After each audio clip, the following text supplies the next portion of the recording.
It's the most secret military base in America, maybe in the world, a place so classified that for decades, the U.S. government refused to even acknowledge it existed. On maps, it's just empty desert. But satellite images tell a different story. Massive runways, hangars big enough to hide anything, restricted airspace where civilian aircraft are forbidden, and a perimeter defended by armed guards authorized to use deadly force. This is Area 51. And the question everyone wants answered is simple: what are they hiding? For decades, people have claimed it's where the government stores alien spacecraft, where they reverse engineer extraterrestrial technology, where they keep the bodies from Roswell. But the truth, as we'll discover today, is somehow both less exciting and more fascinating than the myths. Because what's really going on at Area 51 might be the most incredible aerospace story never told. Welcome back to Beyond Our World, where science meets mystery. I'm your host, and today we're investigating Area 51, the most famous secret base on Earth. But here's what makes this different from typical conspiracy theory videos. We're going to separate fact from fiction. We're going to look at what's actually happening there, based on declassified documents, satellite imagery, and testimony from people who've worked inside. And I think you'll find that the real story is just as incredible as the alien theories. If you're new here, this channel explores space mysteries, unexplained phenomena, and the cutting edge of science and technology. Make sure to subscribe and hit that notification bell because we post new videos every Monday, Wednesday, and Friday. Now let's start with the basics. Where is Area 51? What is it? And why is it so secret? Area 51 is located in the Nevada desert, about 83 miles northwest of Las Vegas. It sits on the edge of a dry lakebed called Groom Lake, which is why it's sometimes called Groom Lake Base. The facility is part of the larger Nevada Test and Training Range, which is controlled by the U.S. Air Force. But Area 51 itself is operated by a different organization, the CIA and various defense contractors. The base is surrounded by restricted airspace called R4808N. If you fly into this airspace without authorization, military jets will intercept you. On the ground, the perimeter is marked by orange posts and warning signs. Motion sensors, cameras, and guards in white trucks watch every approach. These guards, nicknamed Camo Dudes by locals, are private security contractors. They're authorized to use deadly force to protect the perimeter. You do not want to cross that line. The nearest town is Rachel, Nevada, population 54. It's a tiny desert community on the so-called extraterrestrial highway. Tourists come from around the world hoping to glimpse something unusual in the sky. Most see nothing. But the mythology persists. So what's the history of this place? Area 51 was established in 1955, and ironically, it was created because of UFO sightings. Not alien UFOs. American UFOs. Let me explain. During the Cold War, the United States was desperate to spy on the Soviet Union. Satellite technology didn't exist yet. The Soviets were developing nuclear weapons and missiles, and we needed to know what they were doing. The CIA and Lockheed Martin developed a solution: the U-2 spy plane. This aircraft could fly at 70,000 feet, far higher than any fighter jet of the era. It could photograph Soviet installations from an altitude where it couldn't be shot down. But the U-2 was so secret, so advanced, that it needed a testing location far from prying eyes. The CIA surveyed potential sites and chose Groom Lake. It was remote. It was already government land. And it had a dry lakebed perfect for use as a runway. In 1955, CIA agent Richard Bissell and Lockheed engineer Kelly Johnson visited the site. Johnson took one look at the lakebed and said, "We'll put the base right there." And so Area 51 was born. It was designated Area 51 simply because of an administrative grid system. There was no dramatic reason for the name, it was just a number on a map. The U-2 started flying missions in 1956, and here's where things get interesting. Commercial airline pilots started reporting strange sightings. Silver discs flying at impossible altitudes, objects that reflected sunlight in bizarre ways, objects that seemed to defy the laws of physics. The Air Force knew what these objects really were: U-2 spy planes. But they couldn't tell anyone. The program was classified. So when pilots reported UFOs, the Air Force would investigate and then officially conclude that the sighting was probably an atmospheric phenomenon or a weather balloon. This is where the weather balloon explanation comes from. It was a convenient cover story. And it worked. The public believed the explanations for the most part, but some didn't. And a mythology began to grow. What if the government was lying? What if some of these sightings really were aliens? And what if the government was covering it up? The U-2 was just the beginning. In the 1960s, the CIA and Lockheed developed an even more advanced aircraft at Area 51, the A-12 Oxcart, which later evolved into the famous State Route 71 Blackbird. This plane could fly at Mach 3, over 2,000 miles per hour, at altitudes above 80,000 feet. It was made of titanium. It leaked fuel on the runway because the metal had to heat up and expand during flight to seal properly. It was science fiction made real. And it was tested entirely at Area 51. During test flights, the A-12 would sometimes be visible from highways outside the restricted area. People would see a glowing object moving impossibly fast across the sky. More UFO reports, more cover stories, more mythology. The pattern continued with the F-117 Nighthawk, the first operational stealth aircraft. It was developed and tested at Area 51 in the 1980s. This plane looked alien. Angular, faceted, black, like something from a sci-fi movie. When it finally flew combat missions in 1989, the public was shocked. It didn't look like any aircraft anyone had ever seen. And people started to wonder, if the government had this, what else were they hiding? This brings us to 1989 and the man who turned Area 51 into a household name, Bob Lazar. In November 1989, Lazar appeared on Las Vegas television and made extraordinary claims. He said he had worked at a facility called S4, located near Area 51. He claimed the government had 9 alien spacecraft stored there. He said he was hired to reverse engineer the propulsion systems of these craft. He described technology that manipulated gravity using an element he called Element 115. He said the spacecraft were archaeological finds from alien civilizations. And he said the government was keeping all of this secret. Lazar's story exploded. It made international news. It was featured on major television networks.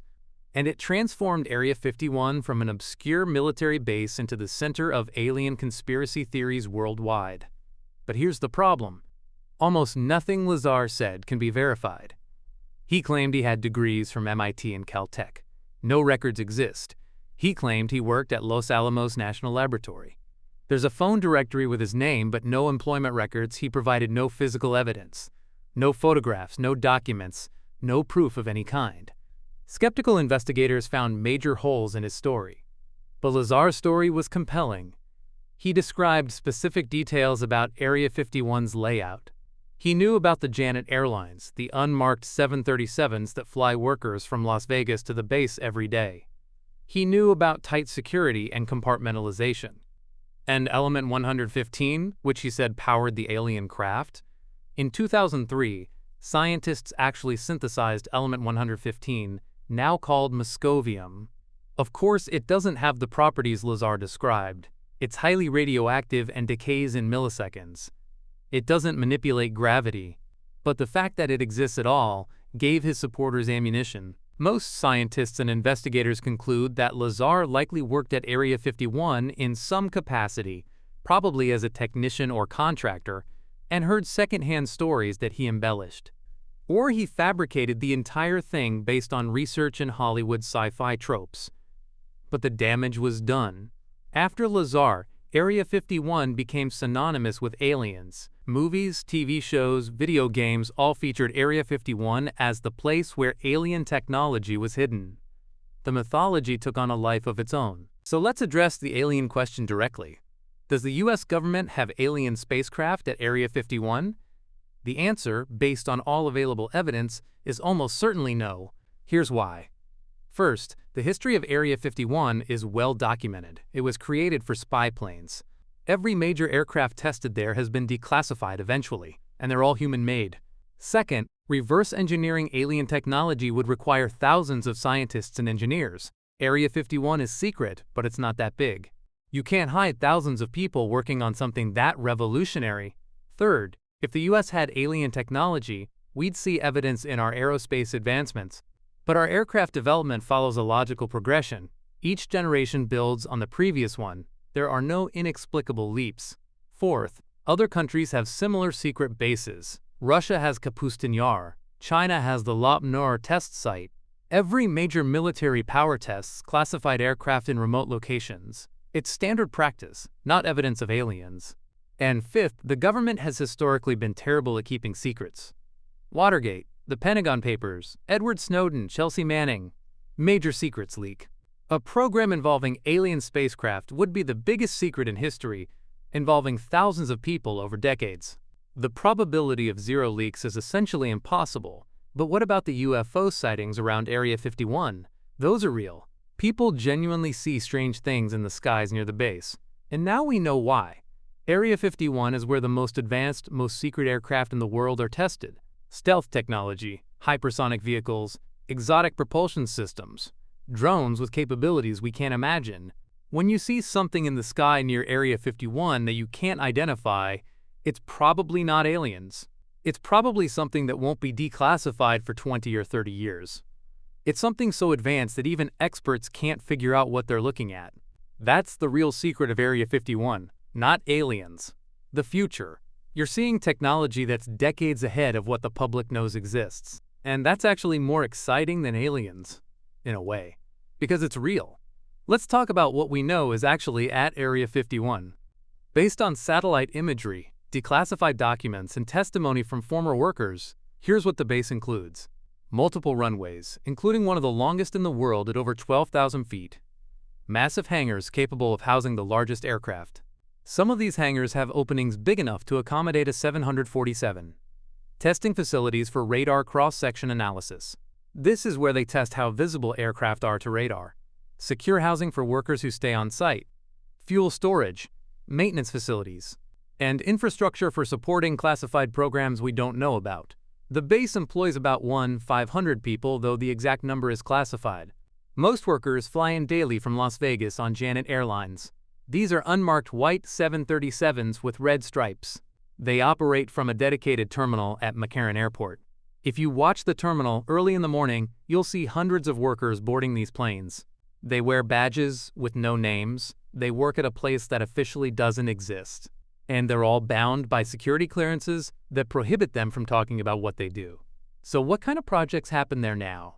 We know from budget documents and occasional leaks that several programs are active. Stealth technology continues to be refined. The B-2 bomber was partially developed there. Hypersonic vehicles are almost certainly being tested. These are aircraft that can fly at Mach 5 or faster. The US is in a hypersonic arms race with Russia and China. Unmanned aerial systems, advanced drones with AI capabilities, are likely being developed. Some reports suggest testing of directed energy weapons, like lasers. And there are probably programs we can't even guess at. Technologies that sound like science fiction.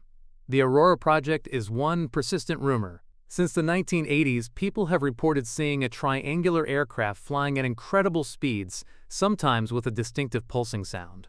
Some believe this is a hypersonic spy plane that replaced the State Route 71. The Air Force denies it exists. But budget analysts have found mysterious line items that could fund such a program. Is Aurora real? Maybe. Maybe it's at Area 51. Maybe it already flew its missions and was retired, we don't know. Here's something fascinating that most people don't know. Area 51 has a sister site, Tonopah Test Range, about 70 miles away. This is where the F-117 stealth fighters were actually based during operations. Area 51 tests experimental craft. Tonopah houses operational squadrons. Together, they form a network of secret bases in the Nevada desert. And they're not alone. There are other restricted areas throughout the American Southwest. Places with restricted airspace, limited access, and no public information about what happens there. Area 51 is the most famous, but it's part of a larger infrastructure for testing classified aerospace technology. In 2013, the CIA finally acknowledged Area 51's existence. They released declassified documents about the U-2 program that mentioned the base by name. For the first time, the government officially admitted that Area 51 exists, but they didn't reveal what currently happens there. The acknowledgement was about history, not present-day operations. And the base remains just as classified as ever. You still can't go there, you still can't fly over it. And the people who work there still can't talk about it. The only difference is that now, officially, it exists. Let's talk about the surrounding area and the culture that's grown up around Area 51. The town of Rachel, Nevada, has embraced the alien mythology. The Little Alien is a restaurant and motel with alien-themed decor. Tourists from around the world stop there, hoping to hear stories or see something unusual. Highway 375, which runs near the base, was officially designated the extraterrestrial highway in 1996. Road signs feature alien heads. It's a tourist attraction. Every year, people gather near Area 51 hoping to see UFOs. Some bring cameras and night vision equipment. Some camp out for days. Most see nothing but stars and airplanes. But occasionally, someone sees something they can't explain. A light moving strangely. An object that doesn't match any known aircraft. And the mythology continues. In 2019, a Facebook event called Storm Area 51, They Can't Stop All of Us, went viral. Over 2 million people clicked interested. The event was meant as a joke, but authorities took it seriously. They warned people not to attempt to enter the base. In the end, about 500 people showed up in Rachel for a festival. Nobody actually tried to storm the base. But it showed that the fascination with Area 51 is stronger than ever. So what's the appeal? Why are people so obsessed with this place? I think it's because Area 51 represents the unknown. In an age where you can Google almost anything, where satellite imagery shows every corner of Earth, Area 51 is still mysterious. It's a place where the government admits they're doing secret things but won't tell us what. And humans are wired to be curious. We want to know what's hidden. We create stories to fill the gaps in our knowledge. In the absence of official information, mythology flourishes. The alien theories are compelling because they answer the mystery with something exciting. It's more interesting to imagine alien spacecraft than classified drones. But here's the thing. The real story of Area 51 is actually incredible. It's the story of human ingenuity, of engineers and pilots pushing the boundaries of what's possible, of aircraft that seemed impossible becoming real. The U-2 was considered impossible until it flew. The State Route 71 broke every record and still holds some today, decades after retirement. The F-117 proved that stealth technology worked. These are human achievements, made by humans, at a very real place in the Nevada desert, and the testing continues. Right now, there are aircraft flying above Area 51 that you won't read about for 20 or 30 years. Technology that would seem like magic to us. Propulsion systems we don't understand. Materials we've never heard of. Capabilities that sound like science fiction. That's the real secret. Not aliens. Us. What we're capable of creating. And in a way, that's more profound than finding alien technology. Because it means the incredible things we imagine can actually be built. By human hands. By human minds. Right here on Earth. Sure, the mystery is appealing. The idea that somewhere in those hangars, alien spacecraft are being studied. It makes for great movies and TV shows. But the truth is equally fascinating. Area 51 is where the future is invented, where the impossible becomes possible, where test pilots and engineers risk their lives, pushing aircraft to the edge of what physics allows. Will we ever know everything that happens at Area 51? Probably not. Even with declassification, some programs will remain secret for national security reasons. Technology that gives the U.S. a military advantage can't be revealed. It would help our adversaries. So the secrecy will continue. But we can look at history as a guide. The U-2 was declassified. The State Route 71 was declassified. The F-117 was declassified.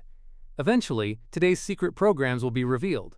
And we'll learn about the incredible aircraft being tested right now. In 2050, someone will make a documentary about a plane that's currently flying in secret above Area 51. And we'll marvel at how advanced it was. How it seemed impossible. How it was kept secret for so long. That's the pattern. That's the real story. So are there aliens at Area 51? Almost certainly not.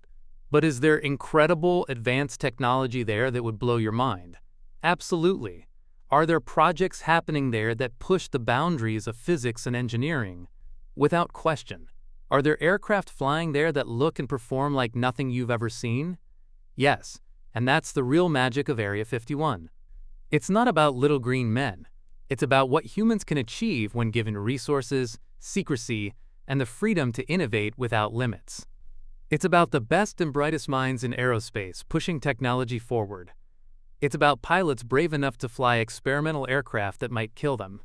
It's about the future being built in the present, hidden from view, waiting for the day when it can be revealed. So, what do you think is really at Area 51? Alien spacecraft? Advanced human technology?